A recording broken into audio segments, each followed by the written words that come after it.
তিন বন্ধু যাচ্ছে রাস্তা দিয়ে, হঠাৎ করে ঝড়, বন্ধু তিনজন ঢুকে গেল গুহার মধ্যে। কিসের মধ্যে? গুহায়, যে পাহাড়ি এলাকায় আপনারা থাকেন যারা, গুহার মধ্যে। হঠাৎ করে পাহাড়ের পাথর দিয়ে গুহার মুখটা বন্ধ হয়ে গেল।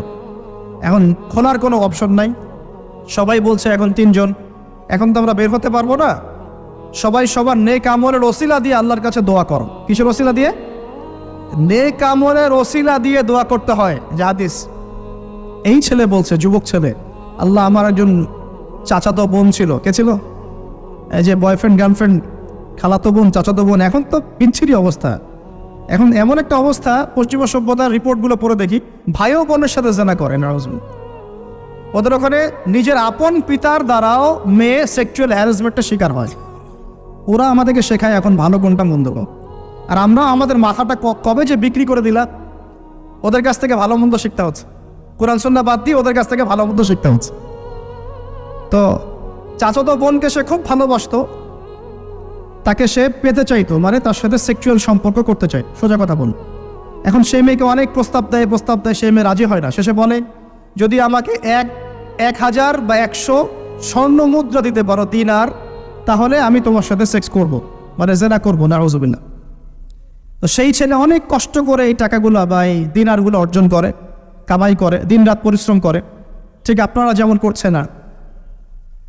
তো এরপর সে তার স্বর্ণ মুদ্রা দেয়, দিয়ে বলে যে এখন আমাকে আমার কাজ করতে দাও। তখন সেই মেয়ে রাজি হয়। ঠিক যে মুহূর্তে তারা সেক্সুয়াল সম্পর্কটা করবে, ঠিক ওই মুহূর্তেই এই মেয়ে বলে ওঠে, হে আল্লাহর বান্দা, আল্লাহকে ভয় করো। আমি সারা জীবন আমার সতীত্বকে ধরে রেখেছি, কাউকে দেইনি। আমি কারোর সাথে এরকম অন্যায় করি নাই, আমি খারাপ মেয়ে নই, তুমি আমার ইজ্জতটা নষ্ট করো না। কে বলছে কথা? মেয়ে। ওই অবস্থা থেকে কি একটা ছেলের উঠে আসা সম্ভব? এটা কি এতটাই সহজ?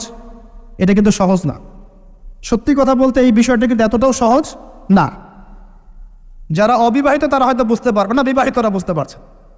তো ওই অবস্থা থেকে সেই টাকাগুলো না নিয়ে সেই স্বর্ণমুদ্রা মেয়েকে দিয়ে ওখান থেকে সেই ছেলে উঠে আসে আল্লাহর ভয়ে। সে এখন গুহার মধ্যে আটকা পড়েছে, আল্লাহকে বলছে, আল্লাহ, ওই দিন ওই কাজ যদি তোমার সন্তুষ্টির জন্য করে থাকি, আজকে আমাকে মৃত্যুর হাত থেকে বাঁচাও। সমস্ত পাথর তপ করে সরে গেল গুহার থেকে।